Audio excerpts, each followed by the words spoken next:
We welcome all the viewers in the mighty name of Jesus. Wherever you are welcome in this hour of prayer, hour of intercession. You are welcome in the mighty name of Jesus. We just want to help someone on the issue of prayer or the issue of intercession. We'll try to break it down so that people really understand the difference between what is intercession, what is the importance of intercession. So we just want to make sure that people really understand this today. So you are welcome, all viewers at home, wherever you may be. You are welcome, feel welcome. This is Prophet Sean Armstrong.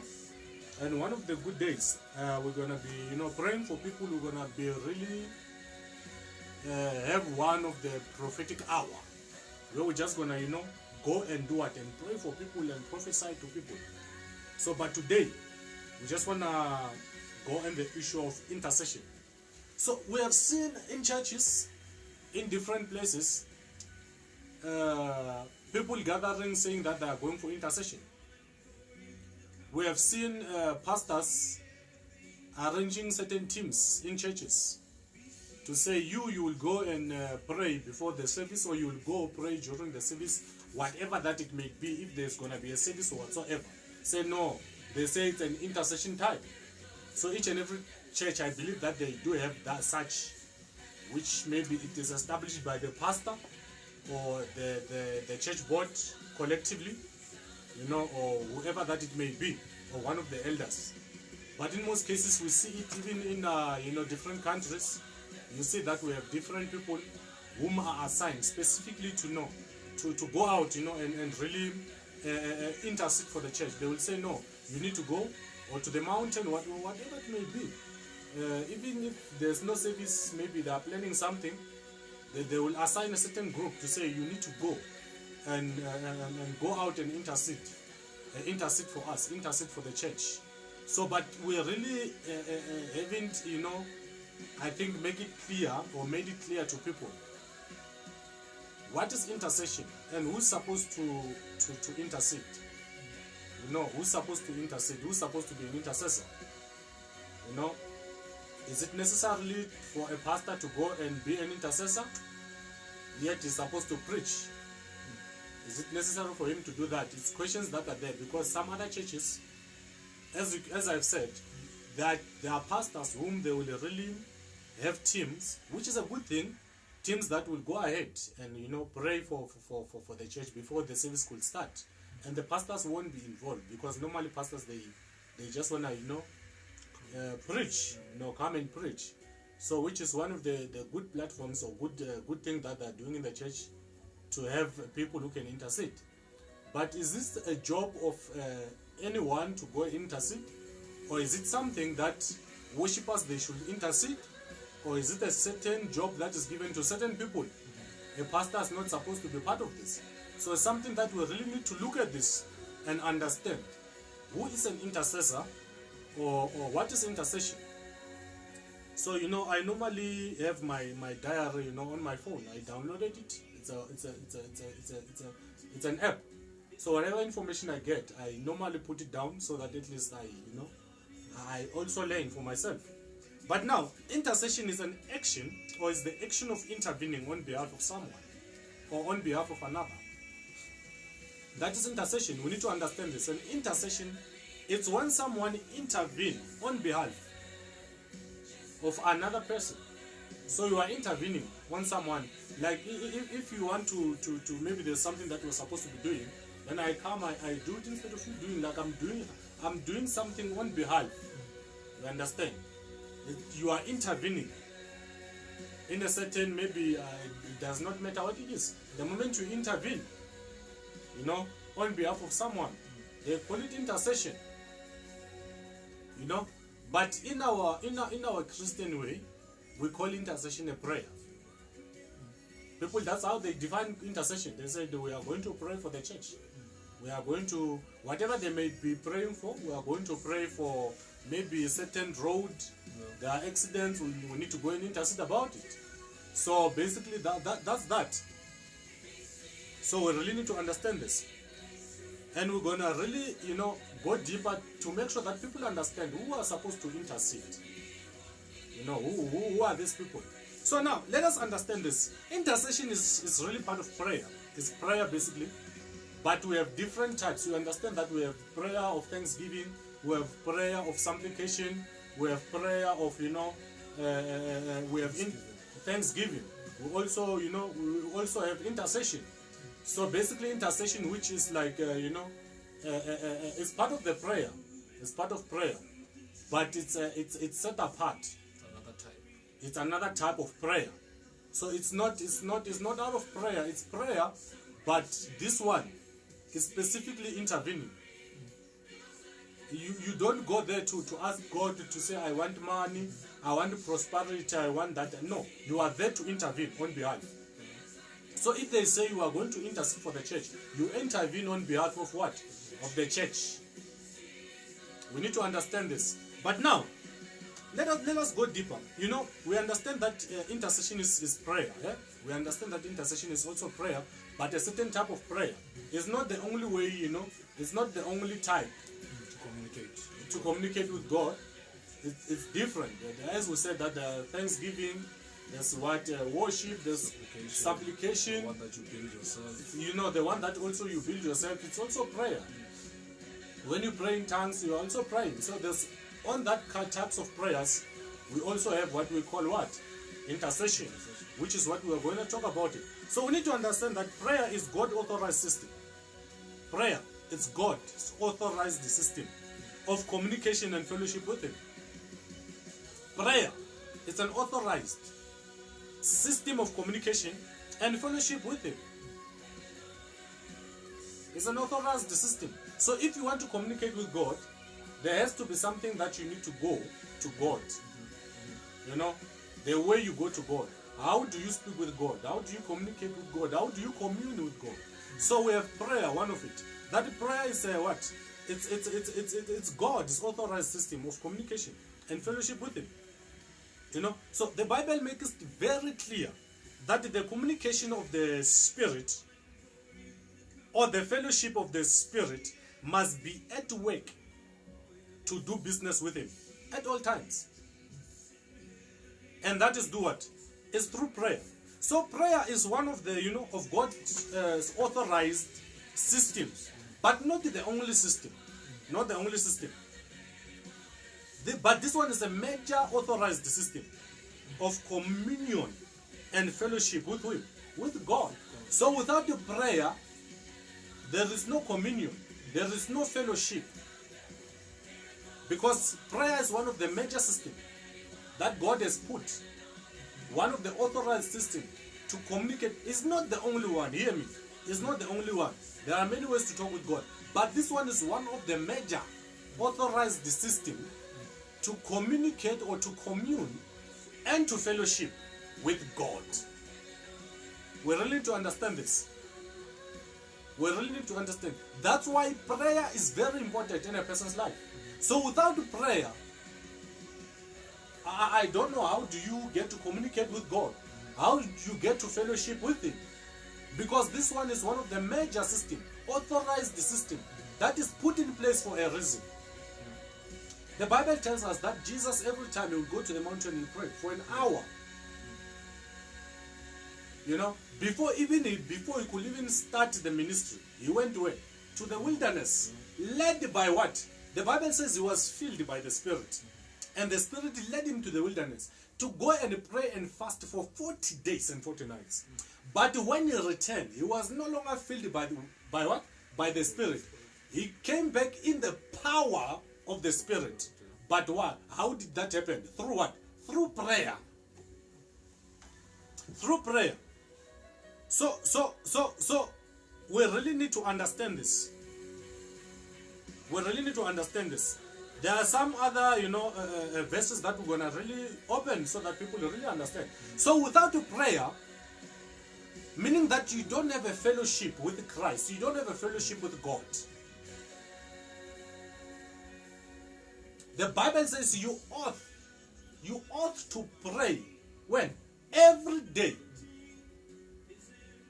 Every day. People must pray when? Every day. Why do we have to pray every day? It's an authorized system for us to what? To communicate with God, but also to fellowship with Him where? In prayer. So without that, there's no way that you can have a fellowship with God. This is one of the major system that has been set for that. If Jesus used the same system, always when he wanted to communicate with God, this is the system that he was using. Even Elijah, when he wanted to bring the rain back, he went and prayed. It's a major authorized system for us to communicate with God. This is not a prayer that, this is not a prayer that you make, you start, asking things and asking that and that. No. There's a kind of prayer, when you go to prayer, you go and pray in order for you to ask and do that and that. But there's a time where you need to pray. When we speak about intercession, we are no longer praying for cars, for money, for whatever. We go there just to make sure that our relationship with God is so that we intervene. You see, not everyone can intervene on behalf of someone. We need to understand this. I have defined what is the meaning of intercession. It says that it's what? It's a what? It's when someone act or what? Or it's an act of intervention, or when someone intervenes on behalf of another. You need to understand this. You need to understand this. Especially pastors. You need to understand this. You cannot send anyone at church. You said that the person must go and intervene on behalf of the church. It's an error that you are doing. It's an error. When you read Acts chapter 6, they said, let us choose people who can do what? Who can deal with the feeding scheme. And Peter said, no, not us. Choose people. Us, we are pastors. We are apostles. We are the leaders of the church. We need to be in prayer. We need to be what? In prayer. You can choose people in the church to do these other things. But when it comes to prayer, leave it to us, the spiritual leaders. There is no one at church who can pray for someone's church to stand without the leader being... Come on. Hear me. There is no one, pastors, hear me. There is no one in your church, whether you love that person, whether that person is very close to you, there is no one who can pray for you and pray for your church to stand without you praying. Jesus himself, he didn't send his disciples. Yeah. Actually, he found them sleeping. He was the one who woke them up. He was the one who woke them up. He said, why are you sleeping while I'm praying? He was always praying for his ministry.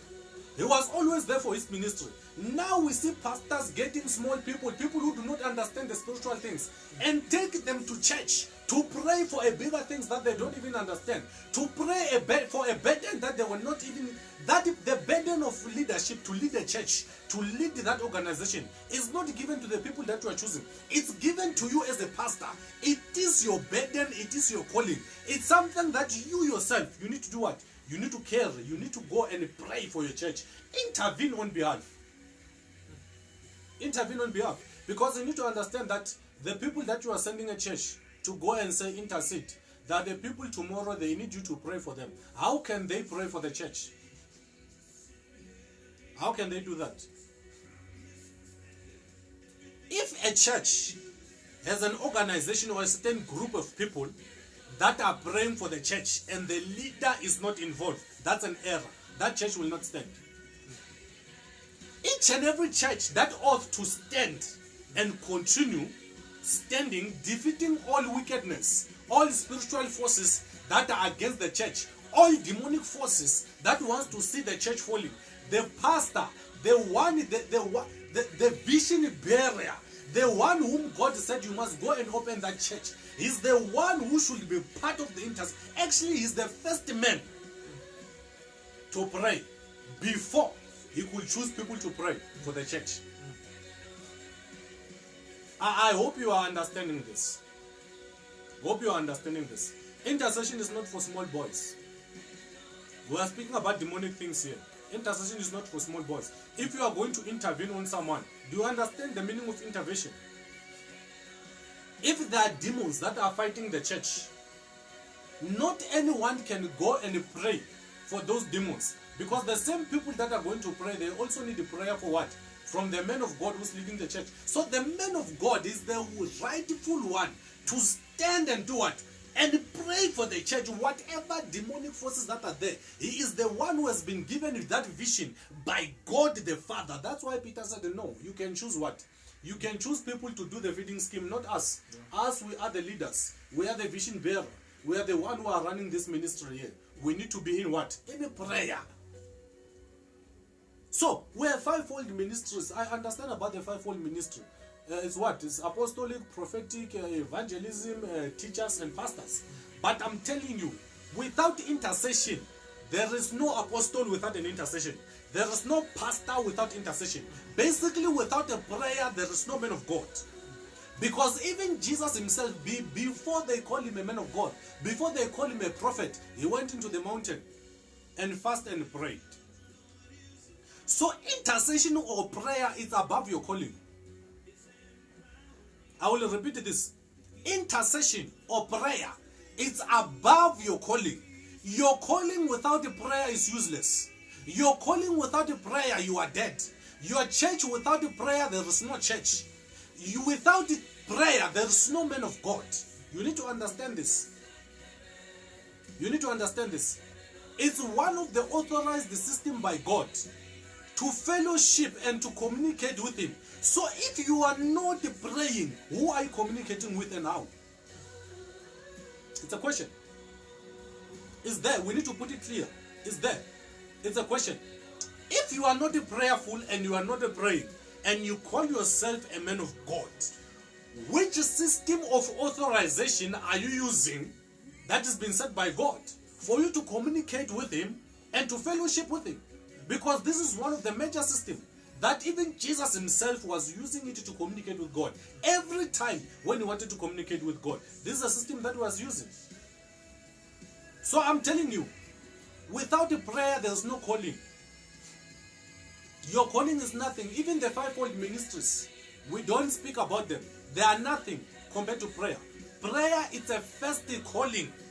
Before your apostolic, before you call yourself a prophet, before you call yourself an apostle or evangelist or a pastor, whatever you call yourself, before you do that, there's a highest calling, which we call it a prayer.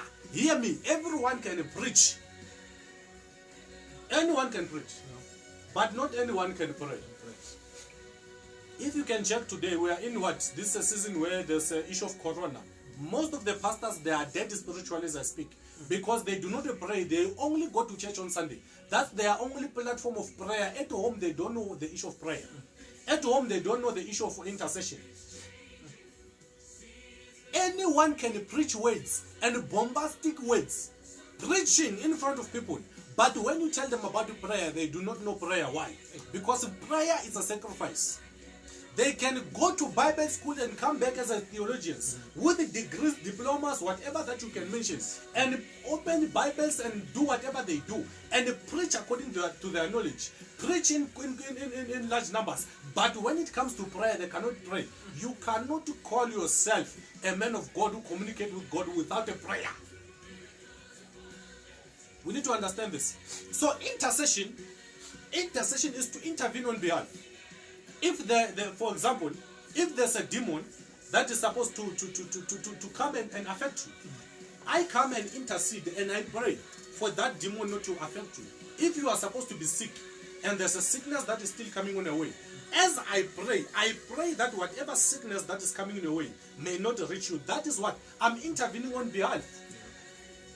So whatever disease or whatever accident that was supposed to happen in your life, you know, what happened?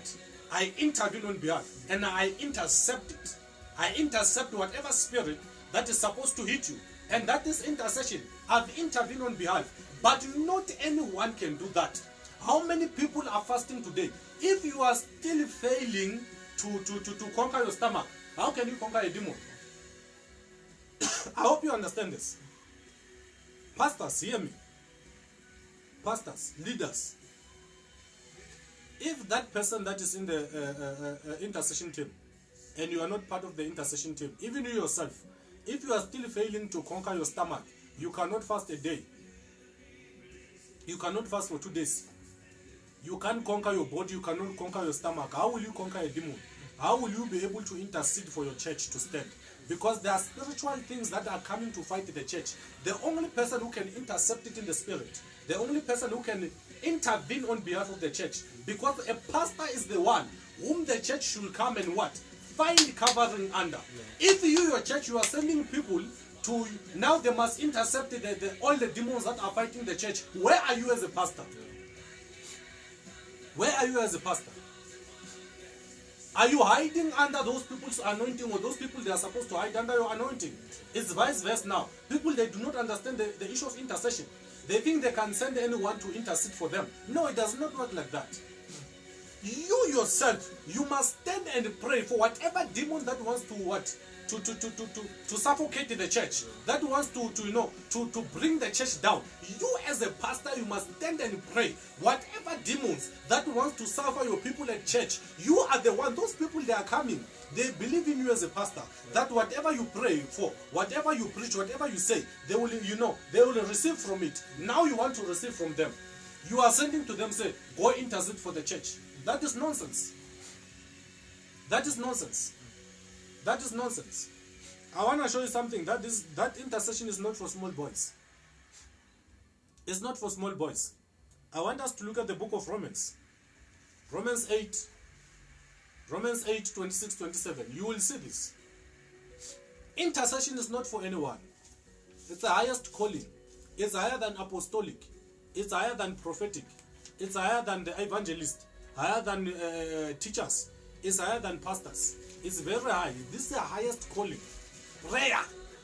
Before you could even say you yourself you are called by God, you must know what prayer is. You must be a prayerful person. Without a prayer, whoever you call yourself, you shall soon to disappear. Romans 8, 26 to 27.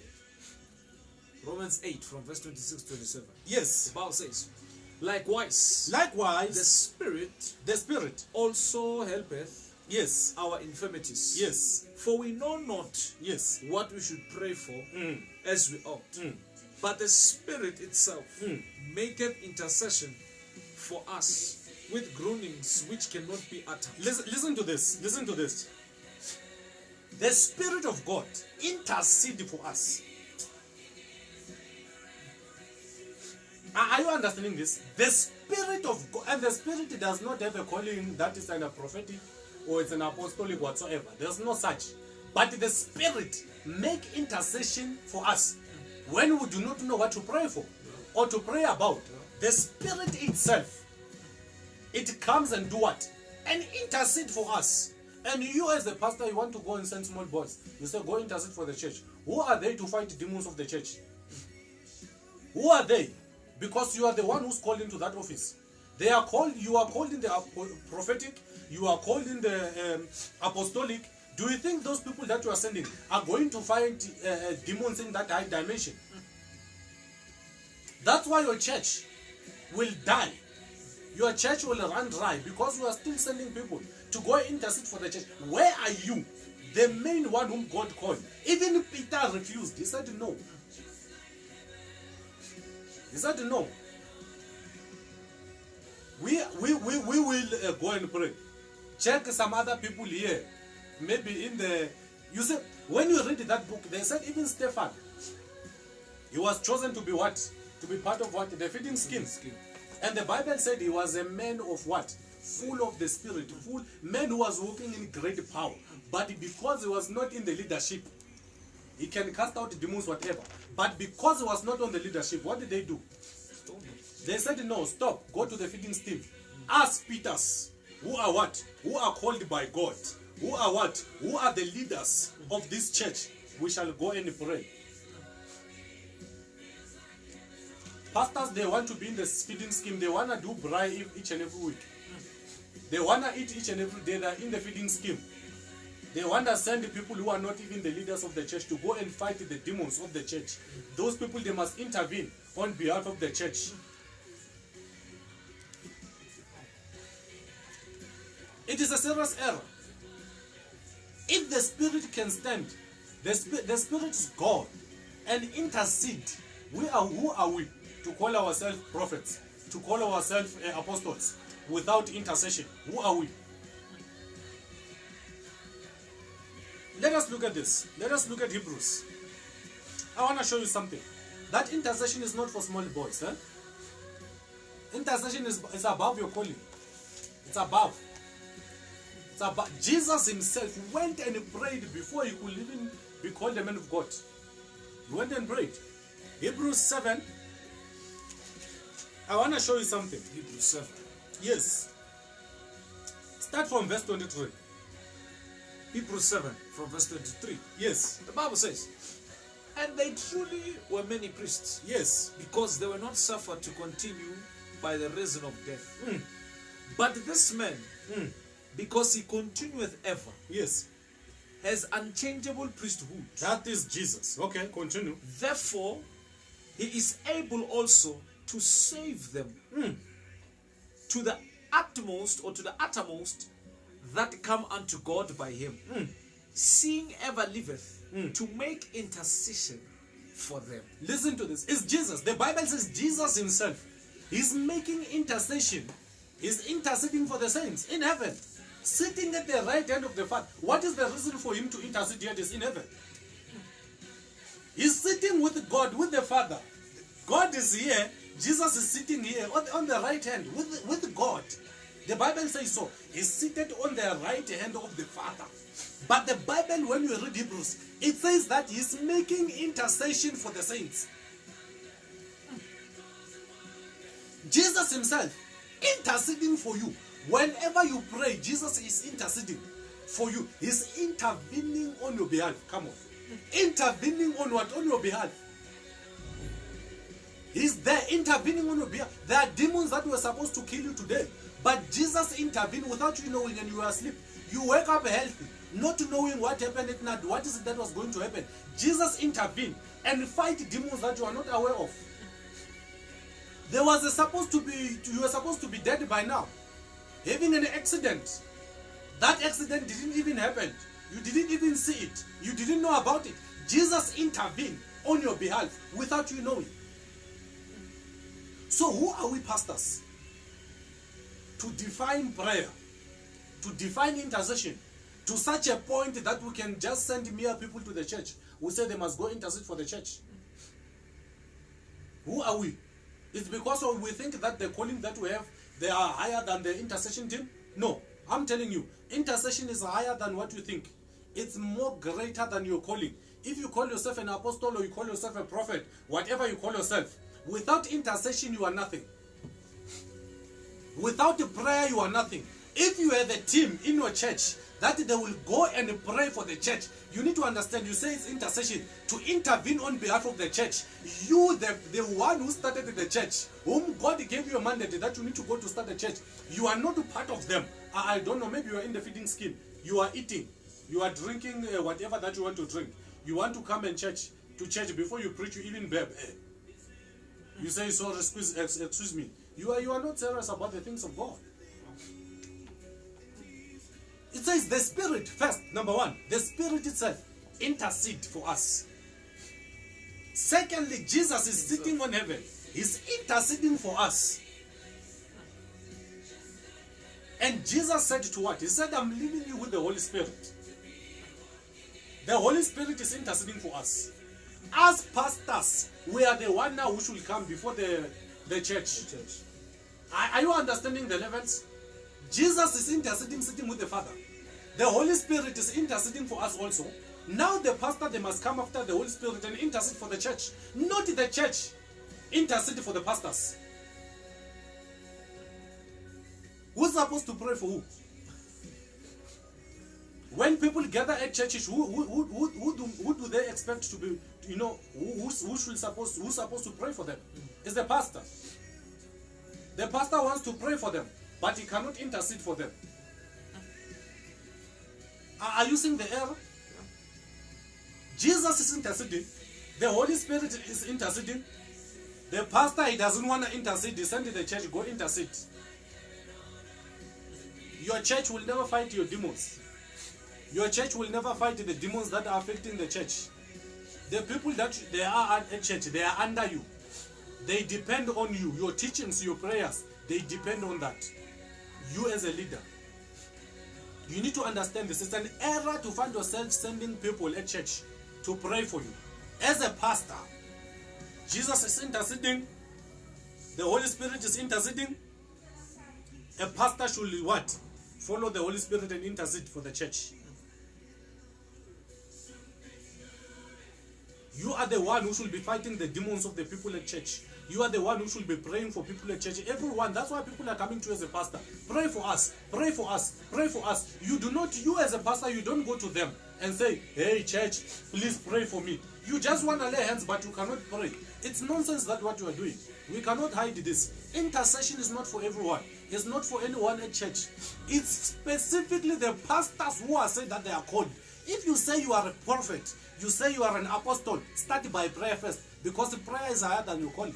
I don't know if they hear this. Maybe you can add something. Maybe they will hear you better. Thank you, Prophet.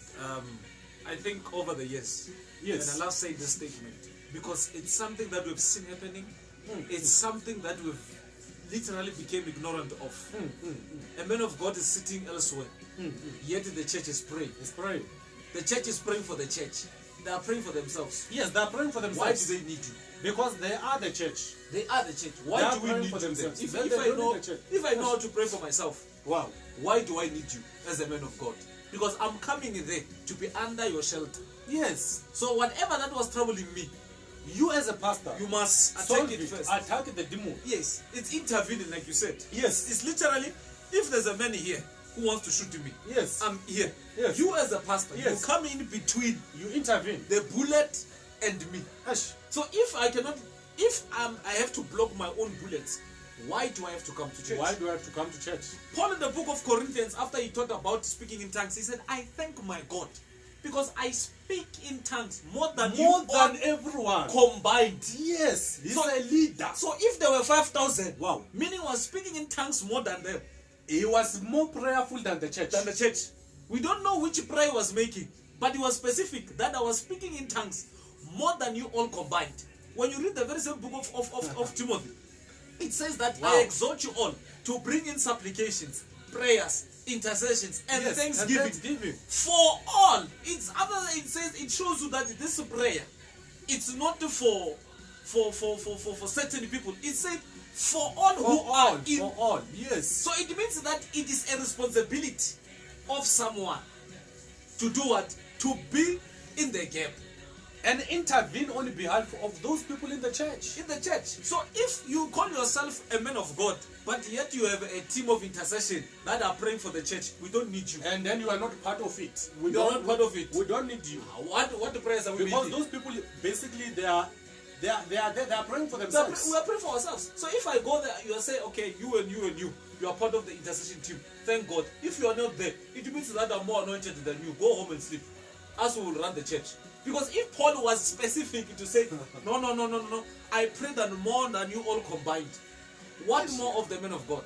If the apostles, they saw it fit not to be part of the feeding scheme, they even specific that our job, Acts chapter 6, is to pray. Yes. Is to pray and preach the gospel. Yes. This feeding scheme, whatnot, it's not our problem.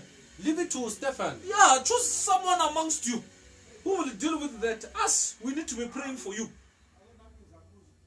Wow. And we see the church in the early church, in the early church succeeding, preaching the gospel, healing the sick, raising the dead, even having a feeding scheme. Yes. Wow. I hope people can understand this. This is deep, man of God. This is very deep. If you are to understand us, if you are to understand this message, intercession is not for small boys. Intercession is not for a certain group at church that you can choose and say this group is going to intercede for the church. It's for you pastors to stand up and you are the leader. You are the one people when they come to church, they don't come to church so that you can say pray for the church. You are the one who should be praying for the church. Praying for these people, they rely on your prayers. They believe that you are a man of God, you are a pastor, you will do what? You will pray for them. So if now these people they tend to pray for the church, you as a pastor you are sleeping, I'm telling you, you are not above Jesus. You are not above Jesus. If you think you can choose a team at church to intercede for the church, you are not above Jesus. The Bible says Jesus is interceding for us. The Holy Spirit is what? Is interceding for who? For us. So you, if you think you are above the Holy Spirit, you are above Jesus, you want to assign people to pray for the church, and you yourself, you are sleeping, you are eating, you are doing all this nonsense, you don't want to go and pray, leave the church. Because your calling is not above the intercession. There's a higher calling before these titles, before the title apostle, before the title prophet, before the title evangelist or major prophet, whatever you call yourself. There's a higher calling, which is prayer. It's an authorized system by God. Yeah? To do what? To communicate, to commune, to fellowship with Him. If you are not doing that, stop calling yourself these other names. Stop giving yourself titles. Go sit down at home. Let those people that you have assigned to intercede, let them run the church. Because we are told that Jesus is the founder, He's the cornerstone of the church. Look, He's the cornerstone. Yet is what? He's interceding. Come on, people. He's the cornerstone, yet is interceding. He said, I will send you the Holy Spirit. The Holy Spirit also is interceding. You as a man of God, you don't want to intercede. You are a glutton, you are eating. Every day, come on. Hear me. Intercession is above your ministry. Intercession is above whatever that you can call yourself. Without that, leave those titles. You rather call yourself your name. You say, my name is Sean Armstrong. It's done. Don't call yourself prophet. Don't call yourself apostle. Call yourself by your name. Go there and pray. With the prayer, people, they shall see results. If you want the church to intervene on behalf of the church intervening on behalf of the church, they don't need you. They don't need you. They don't need you. They don't need you. They don't. That is deep intercession. Leave this nonsense that we are doing. Stop sending people to intercede for the church. You, as the main pastor, you as the main man of God, you have to start your church. Build your church on intercession. Build your church on prayer. Everyone, I repeat this, everyone can preach, but not anyone can pray. And that's where we miss it. I hope you understand this. Wherever you are, intercession, that's number one. It's higher than your calling. May you stay blessed. Until we meet again next time. And shalom.